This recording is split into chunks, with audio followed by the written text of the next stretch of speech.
Hello friends, मैं आपका दोस्त सी दिनेश कोठारी। आज आपके लिए इनकम टैक्स का एक बहुत ही इम्पोर्टेंट सेक्शन 115 बीएसी की जानकारी लेके आया हूँ और जो भी इसके फीचर हैं उसके बारे में अपने लोग डिस्कस करेंगे और इस वीडियो में हम ये भी डिस्कस करेंगे कि एसएससी को कौन सी स्कीम में जाने से बेनिफिट है। तो बेसिकली ये स्कीम क्या है, पहले उसके बारे में देख लेते हैं। What is the new tax regime for FY 2021?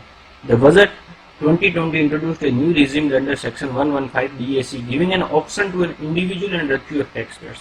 Firstly, this is Section 115 BAC is applicable only individual and HUF. It is not applicable partnership firm, company or LLP. Taxpayer to pay income tax at lower rates. The new tax system is applicable for income earned from 1st April 2020. This is for FY 2021. New tax regime है वो individual और HUF के लिए है, which relate to FY 2021 and 22. What are the tax rates under new tax regime? New tax slab rates: income from 2.5 lakh to 5 lakh 5%. In all tax regime is also 5%. Income from 5 lakh to 7.5 lakh, new tax rates 10%, all tax rate 20%. Income from 7.5 lakhs to 10 lakh, new tax rates 15%, all tax rate 20%. Income from 10 lakhs to 12.5 lakhs, 20%, all tax rates 30%. Sorry. Income from 12.5 lakhs to 15 lakh, new tax rate 25%, all tax rate 30%. Sorry. Income above rupees 15 lakh, all tax rate 30%. New tax rate is also 30%. तो basically दोस्तों अपने देखना चाहे तो income above 15 lakh है तो कोई फर्क नहीं पड़ता, दोनों में स्लैब रेट 30% है. तो बेसिकली जिनका इनकम 15 लाख से कम है उनको अब दो टैक्स रेट, दो स्लैब है. आपको चूज करना है कि आपको कौन से के लिए कुछ कंडीशंस है कि आप कौन से, ऐसा कोई नहीं है कि आप सीधा टैक्स. तो आपको जो इनकम टैक्स के अंदर remove the claim for about 17 deduction and exemption, आपको न्यू टैक्स रिजीम में जाना है तो जो 70 डिडक्शन मिलते हैं इनकम टैक्स में, जो सैलराइड, नॉन सैलराइड या बिजनेसमैन को, वो उन्होंने रिमूव कर दी हैं. आपको वो डिडक्शन एंड एग्जम्पशन नहीं मिलेंगे. तो आप ये जो लोअर टैक्स रेट्स वाला स्लैब है उसमें आप जा सकते हैं. तो बेसिकली बेनिफिट उन्हीं को है जिनके पास एग्जम्पशन और डिडक्शन नहीं है. जो व्यक्ति या जो एम्प्लॉय या फिर बिजनेसमैन है उसके पास यदि ATC के डिडक्शन हैं और सैलराइड एम्प्लॉय के पास जो सैलरी में जो डिडक्शन मिलते हैं वो है, तो उसके लिए बेसिकली दोनों में से चूज करना थोड़ा सा उसको कैलकुलेशन पे जाना पड़ेगा. लेकिन जिसके पास ये डिडक्शन नहीं तो उसको सीधा न्यू टैक्स स्लैब रेट में चले जाना चाहिए, वहीं पे उसको बेनिफिट होगा. बात करते हैं exemption and deduction not claimable under new tax regime. कौन कौन से ऐसे एग्जम्पशन हैं, डिडक्शन है जो न्यू टैक्स स्लैब में जाएंगे आप तो वो आपको क्लेम करने को नहीं मिलेंगे. आपकी इनकम फ्लैट टैक्सेबल होगी, आपको डिडक्शन और एग्जम्पशन नहीं मिलेंगे. The standard deduction professional tax and entertainment allowance on salaries, leave travel allowances, house rent allowances, minor child income allowances, helper allowances, children education allowances, other special allowances under section 14, interest on housing loan on self-occupied property or vacant property. Section 24 जो अपने को 2 लाख का home loan के interest का benefit मिलता है वो भी आपको नहीं मिलेगा. चैप्टर 6 है कि deduction ATC, ATD, AT so on except section ATCCD and ATJJJ, वो आप चाहे ओल्ड में जाओ चाहे न्यू में जाओ दोनों में आपको उसका बेनिफिट मिलेगा. विदाउट एग्जम्पशन और deduction of any other perquisites और allowances, deduction for family pension income.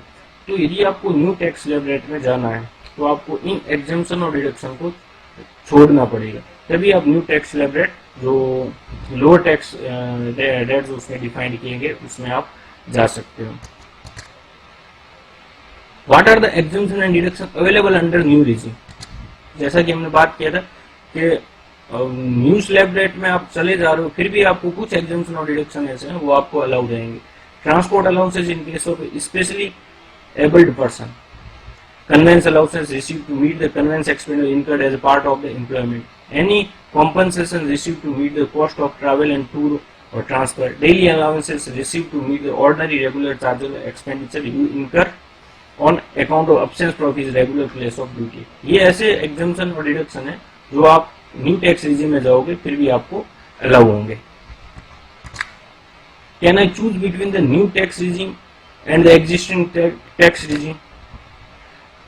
First, this is more important. Every businessman और salaried employee को ये डिसाइड करना पड़ेगा पहले कि हमको कौन से टैक्स regime में जाना है. यदि employee चूज करता है, an employee can choose the new tax regime at the beginning of the FY 2021 and intimate their employer. क्योंकि उसको employer को intimate करना पड़ेगा कि ये मेरे exemption deduction लेने या नहीं लेने, मैं old में जा रहा हूँ, new में जा रहा हूँ, उसके बेसिस पे वो उसका TDS डिडक्ट करेगा.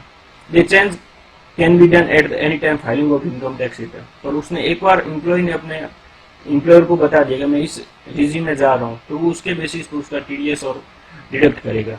लेकिन एम्प्लॉय यदि इस स्कीम में at the filing of time of filing of return July 2021 में वो यदि जाना चाहता है कि नहीं मेरे को ओल्ड में जाना है, तो वो जा सकता है. उसके लिए ऑप्शन खुला है. ये सैलरी टैक्स पेन को opt in and opt out every year. Employ के पास हर साल ऑप्शन है, तो उसको कौन सी स्कीम में जाना. किसी साल उसके डिडक्शन है तो वो ओल्ड टैक्स रिजीम में जा सकता है, और किसी साल डिडक्शन नहीं है तो वो न्यू टैक्स रिजीम में जा सकता है. ये बहुत ही इंपॉर्टेंट है बिजनेसमैन के लिए. Non salary tax pay have to choose the new tax regime at the time of filing the tax of return. Non salaried employ है तो उसको किसी को बताना नहीं उसको कोई टीडीएस का एम्प्लॉयर को बताना टीडीएस डिडक्ट करने के लिए किसी को नहीं बताना, तो वो eight the time of filing of income tax return वो चूज कर सकता है, तो उसको किस में जाने बेनिफिट रहेगा. But a non-salaried taxpayer cannot opt in and opt out at the new tax regime every year. यदि नॉन टैक्स सैलरीड टैक्सपेयर ने एक बार चूज कर लिया तो वो न्यू में जाएगा ओल्ड में, तो उसके पास हर ईयर ये ऑप्शन नहीं रहेगा. तो बहुत ही सोच समझ के नॉन सैलरीड टैक्सपेयर को डिसीजन लेना है कि उसको कौन सी स्कीम में जाना बेनिफिशियल रहेगा. केवल करंट ईयर का नहीं, उसके आने वाले आगे के साल में भी उसकी कौन सी स्कीम में जाएगा तो उसको बेनिफिट रहेगा.